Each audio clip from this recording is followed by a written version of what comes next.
Hi and welcome to Daily Chess and my coverage of the Fide Grand Prix in Beijing 2013. I would like to start with continue my analysis of the fourth round and the game between Wang Yue and Kamsky, in which Wang Yue managed to play Gata Kamsky in the English opening. I would like to point out some interesting highlights in the opening. Then the middle game plans and in the end the endgame technique. So the game started with c4, c5, so the double English or symmetrical English. Knight c3, knight c6, knight f3, and g6. The g6 system, e3, simply with the aim to play d4, bishop g7, d4, d6, bishop e2. And now an interesting choice which isn't played that often, e6. I think it's played about 20 times maybe in my database, so it's rather a sideline. The move played most is bishop g4 here, and after d5, take for instance, play knight b8, try to relocate this knight to d7, and then use this weak dark squares here for especially e5. You have the e4, knight d7, castle, knight gf6, queen c2, queen c7, h3, bishop takes, as in the game Wojtaszek against Kamsky in Warsaw 2012. But also, no, Wang Yue's Gata Kamsky's choice isn't that bad. Leads to rather maybe some similar to some English type of positions, maybe where black simply didn't took on d4. Looks quite familiar, similar to it. Okay, castle, knight f6, and in this position, which occurred just a handful of time, players tend to play either d5, for instance, and transpose into some kind of Benoni to takes, knight e7, e4, as in Rainer Buhmann against Djurhuus in Oslo 2012. That's one possibility played there. There is also h3. Now, for instance, a6, queen e1, which is an idea of Becerra, which was played against Barbosa in Fortaleza 2010 even. Okay, queen c7, a3, bishop d7, rook b1, simple playing in English fashion with b4, and after rook d8. Before c takes d, which I think is a bit dubious to give the opponent this powerful center here, especially if he retreats. And he had a very good position here out of the opening, and quite a huge edge. Okay, e4 is another type of position which can, if black takes, can lead to the so-called Maroczy, and it's also quite interesting. It was played by Ripley against Arnason in Manila 1992, and there's just some moves here. And here instead of taking, black played b6, and white just took the space in the center, takes, and c takes, knight e7, with again kind of a Benoni type of position. I'm not sure if this knight is very well placed there. I mean, he does cannot go to f5, he cannot go to c6. This bishop cannot be exchanged, and bishop e7, okay, but this knight will find it hard to get into the game, which is probably one of the reasons Ripley won this game. But Wang Yue, I'm sure he was rather surprised by his opponent's choice, and played b3.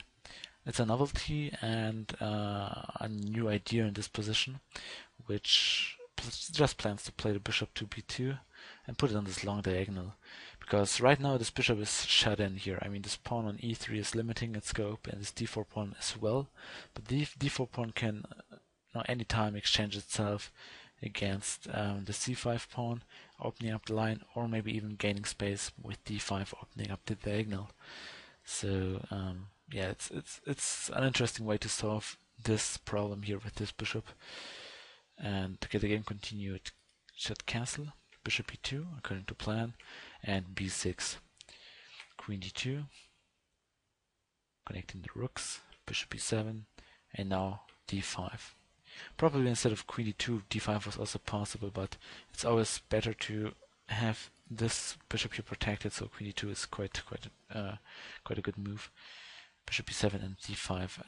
Rook f to d1 was maybe another possibility just to keep the tension, but I guess d5 is also very strong, just gaining space and in a way maybe even forcing him to take and getting this type of Benoni position.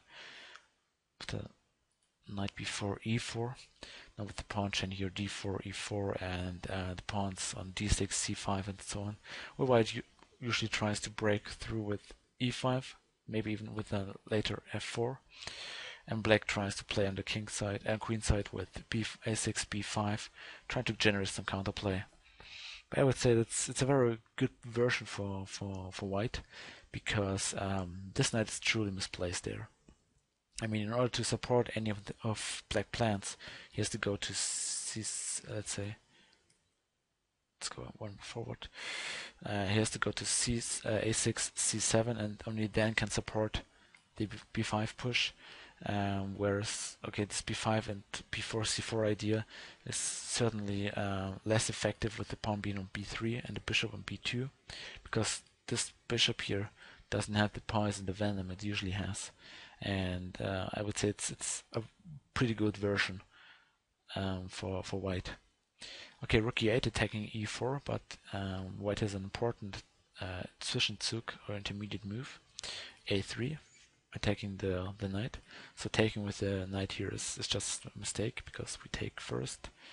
Okay, bishop takes, queen takes, rook takes, a takes b, rook takes b4, and also, despite the fact that black does have 2 pawns for the piece, I guess the piece is much more valuable than the pawns, especially in this kind of position. And okay, we just have to protect this pawn, and I don't think he has close to enough compensation. Okay, but knight d6 was played. Bishop d3, okay, protecting it. I mean, the queen is pretty well suited here. So bishop d3, improving the bishop. Knight c7. And the basic plan for black is now a6 and try to play b5. And maybe supporting it with queen d7. And try to use the hole on e5 by either means of knight f to d7 and e5, or knight g4 and e5. That's the basic plan here, typical in this position and structure. Okay, rook f to e1, just centralizing the rooks. Queen d7, now b5 might come. Rook a to d1. Knight g4, as I said, aiming for e5. a4, preventing b5 for the time being. a6, knight b1, with the idea to go to a3 and then c4. No, I have this rather weak spots here, b6, d6 and e5. Especially if the knight stands on c4 and black plays e5. You can always jump to a5 and attack this bishop here. f6, okay. Yeah, putting a stranglehold here on e5, but I'm not sure if this is such a good move. I mean, of course it avoids the exchange of bishops, but I mean, now if you compare the bishops, this piece is rather poor. Knight a3, b5 comes, h3, and knight h6. If knight e5, white gets a very good position after takes. This bishop on g7 is very bad. White can maybe correct this bishop by means of c1 and later maybe g5, or c3 later on, maybe even trying to use this diagonal here. He has play on the kings and the queen side against this pawns here, maybe with certainly maybe takes or sometimes even b4. This knight is very bad placed. This bishop is also ineffective, as well as this bishop here. The rook is currently misplaced, so I would say white has certainly an edge, maybe even very good position, very big advantage. Knight h6, okay, this knight is a bit misplaced there, and it allows a tactical motive, which is called overload. The bishop controls f6 and knight h6, and yeah, Wang Yue used the fact and took. Bishop takes, queen takes. And although this bishop here provides certain compensation, especially, you know, this dark squares here are rather weak, and this diagonal is quite beautiful. I would say the pawn is a pawn, and I'm not sure if black's other pieces are very well placed to support the efficiency and the power of this bishop. And without the help of his other pieces, I don't think that, that black can show any compensation for it. So I guess black is struggling here. Bishop b2, okay, knight c2, rook f8, knight e3, queen g7, and avoiding the queen's exchange because, well, without the queens, this bishop is certainly unopposed because only the knights can take control of the dark squares. And I would say that this bishop becomes more powerful if the queens are off the board. So queen g5, rook a to d8, okay. In advance protecting the main weakness here. A takes b, knight c4, eyeing the weak dark squares, and as I said, the bishop here is, in connection with this queen here, the dark squares are never safe. Without queens it would be a different story, but yeah, as it is right now, white is probably just better. Okay, bishop e3, attacking the rook e3, h6, probably just a very bad idea, just weakening the king side, and queen g3, g5, and as you can see, this in some lines in the endgame, this pawns can become very weak, especially the h6 pawn, which is especially in a pure endgame, can always be a piece of sorry side, you know. So okay, bishop f1 is okay. I mean, the bishop isn't very active there, just protecting pawn d3. And okay, so just go back to f1. Bishop f6, knight a5, going for the dark squares, and here especially attacking the bishop. Knight d4, okay, centralizing the bishop, the knight. And now comes a move which I didn't like while it was during the game. I thought something like bishop c4 is strong. You know, simply to increase the idea of playing knight c6, because then if he takes, it's check, and we can play bishop d5, for instance, or bishop takes a6. Okay, king h8 to avoid this, then e5. After knight takes f6, queen takes f6, bishop takes f6, queen h5. Now suddenly there's a threat to take on b7 and then on h6, sorry. King h7 to protect it. And now knight c6, takes, and okay, a6 is attacked, so a5 is played, and now, okay, this move was recommended to me by my engine, rook d5, with the idea of just playing h4, and let's say if g takes h4, bishop d3, king h8, queen takes h4, we can always play with rook g3, maybe even sometimes f4, despite being a pawn sacrifice, and free this rook to go to the h file, something like this. Wang Yue immediately played knight c6. Okay, he's returning the pawn. B takes, D takes, and knight takes. I must admit that I didn't like this idea, although he can now grab the a6 pawn, which he certainly should have done. Bishop c4, king h7 is okay. I mean, the king might be slightly exposed there. Rook d6. That's the move which I would really criticize and call maybe not that good. Bishop takes a6. I don't know why. What's wrong with this move here? I mean, it's just getting the pawn, and that pawn can still play on this light squares here. I thought this was much better. Okay, rook takes c6. Now bishop e5, and yeah, simply interrupts the diagonal here. The queen isn't defending it anymore, and if knight takes e5, you can take the rook. And now after knight takes c6, queen e1, king h2, rook takes c6. Suddenly, black was an exchange up, although white certainly has very good play for in compensation for the exchange, because if we look at the pawn structure, a6 is isolated, c5 is isolated, The king is maybe slightly exposed, especially on the light squares, and the queen is also can become very active. H6 might become weak, especially after something like H4. Oops, H4. And okay, this pawn on E4 is at least supported on these two squares. It can probably go for free to D7, and then a bishop on F7 would just be very, very strong and annoying for black. So Wang Yue immediately played E5, setting this pawn in motion, and now I guess Kamsky just chose a bad idea. I mean, he played Queen D4, the idea of exchanging the queen, trying to get rid of one of the supporters of this passed pawn, which in a way might turn it into a weakness. But yeah, after Rook D3, he underestimated the effectivity and the power with which the Rook can come to the 7th rank. After Queen F4, in a way already forcing a queen exchange because there's a pin, so the queen cannot escape anymore. After Rook D7, I think taking was better. I mean, for instance, if Rook takes Rook D7, King G6 loses immediately. After Bishop D3, King H5, and Rook G7 is just game over.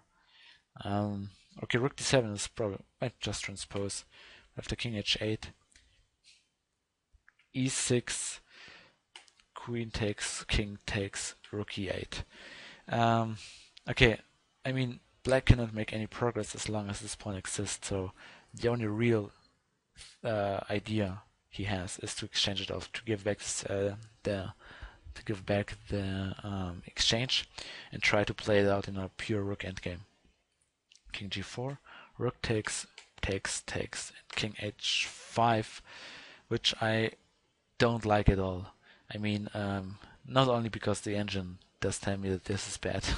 I thought he should first play Rook C4, Rook C7, hitting this pawn here. I mean, King H5 isn't running away. It doesn't run away. This pawn is permanently weak. The king is always cut off, and the rook needs to protect 3 weaknesses: A6, C5, and H6, and it's totally overloaded. I mean, yeah, even if he tries to create some counterplay based on Rook E2, he will probably just play King H6, H5, H6, threatening mate, and always gaining some time and picking up pawn after pawn, and this should end rather soon. But King H5, okay, allows the rook to be quite good placed here on C6, and now it requires some technique from white. G3, King G8, and okay,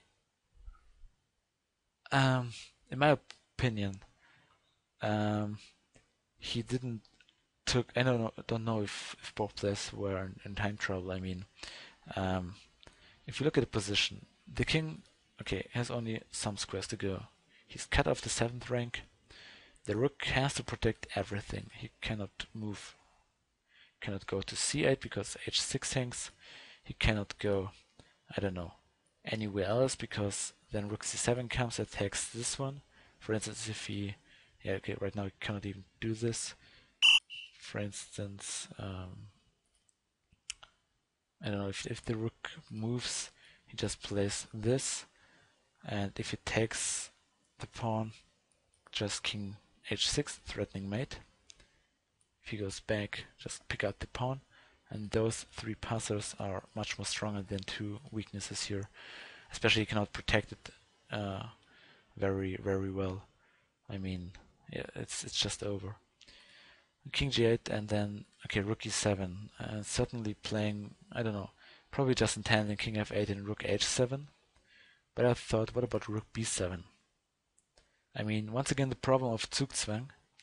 He cannot do much. I mean, if King F8 can still play the Rook to H7, but I think something like G4 might then be H4 might be just a killer. I thought this would be very, very strong. Okay, rook e7, king f8, rook h7, rook f6, g4, important, a5, with the idea that, okay, once he takes here and the rook takes there, he does not take immediately the other pawn. Okay, rook b7 comes, goes back, king e8, rook b5. Okay, rook c7 was also very strong, as if f5 is not accessible, and after king d8, rook takes, rook a6 and h4. The two passed pawns f and g are just too strong, and especially this h6 pawn will very likely fall. You cannot really push this one because I just take and pick up the h6 pawn, and the king cannot become very active, so the game is over. Okay, rook b5 is okay. Okay, rook takes f6, king takes h6, rook f3, king takes g, rook takes h3, king g6, rook c3, g5. I'm not sure. I don't think this is a very good line. Maybe you could even try to defend. I'm not quite sure if this isn't even a theoretical draw. g5, king d7, king f5. Okay, let's just skip. Let's play quickly. The main thing is trying to support the pawn to go to g7. At the same time, try to push this one as well, and then just to overload it. No, to queen one, distract the rook, and then to promote the other one. So that's the basic plan here.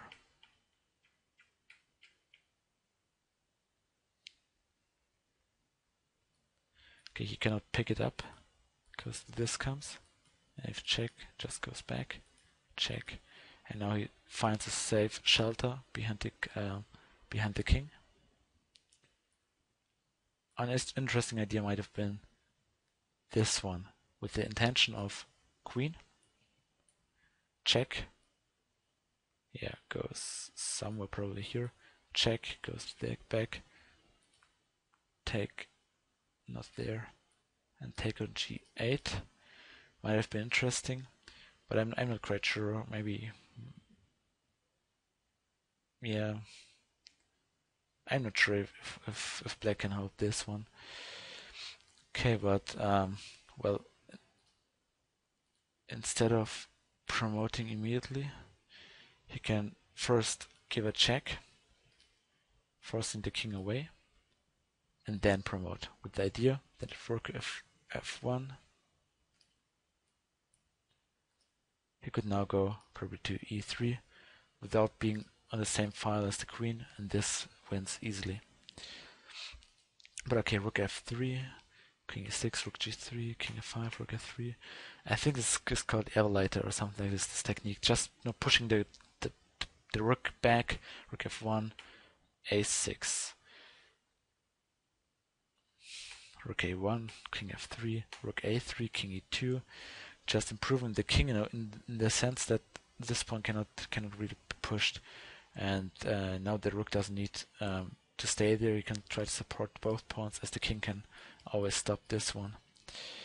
Okay, rook e3, king d2, rook e7, rook d8 first, pushing the king back, rook g8, with a very simple plan of okay, best would have been rook b8 probably, and after king a4 to play rook b7, and wherever this rook moves, this pawn moves. For instance, if you go there, moves, tries to protect it or prevent it, and goes there, and you cannot prevent both break both promotions. g7 is maybe a bit more serious, but okay, after king a5, king c3, rook c7 to protect the pawn, a7, rook takes a7, and king takes c4, king a6, and king d5. He finally resigned, because he cannot really stop king e6, king f6 once the king protects the pawn, because the rook can never really leave the 7th rank. He would just play, I don't know, rook c8 or rook e8, threaten to promote, so black will have to sacrifice his rook for the pawn, and then it's just I don't know, maybe 16 moves or 20 moves until it's mate. Yeah, so it was also quite an interesting game, I must say. although both sides played a bit imprecise in the end game, I quite liked this idea of b2 and then playing d5, transposing into kind of a Benoni, especially a very good Benoni. And he never really let his advantage go. I mean, it was very, very good played here. Maybe even a very good practical decision. I don't know how the time was here. And also good to avoid the exchange of queens. And then use all the dark squares here, the weaknesses. And I don't know, Kamsky made it a bit too easy probably, weakening this whole structure here on the king side. And with the heavy pieces on the board, it's very, very dubious. Okay, here, as I mentioned, bishop c4 was my favorite. Breaking knight c6, at least in the end, that did also the job.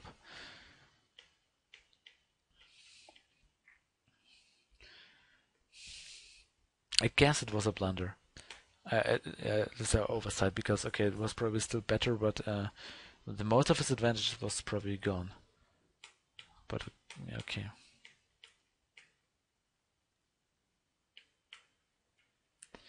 Okay, this is certainly the decisive mistake, allowing the rook to penetrate through g7, and especially under the circumstance that one of the rooks always has to sacrifice itself against this pawn here, and the rook will be very active here on the 7th rank. So he just underestimated this. Okay, the rest was rather easy technique for him, for Wang Yue. The Chinese players are always very good technicians. Okay. Well, yeah, what can we say? Looking forward to the 5th round. And the 4th round, I think there were two decisive games. Morozevich beat Boris Gelfand, and Wang Yue beat Gata Kamsky. The remaining 3 games were drawn. I mean, Topalov drew, Giri drew against Liko, and yeah, so I think Karakin is still in the sole lead. And Topalov somewhere, I mean, a 3rd place or 4th place, so doing quite well. I mean, he's the player with the most points in this Grand Prix, so probably a guarantee for being invited to the next candidate matches, which will always be very interesting if once Topalov plays. And yeah, I'm looking forward to the 5th round. I will try to cover all the decisive games there, maybe if some, I don't know, interesting draws are among them. I will try to cover them as well, but otherwise I will just focus on the decisive games.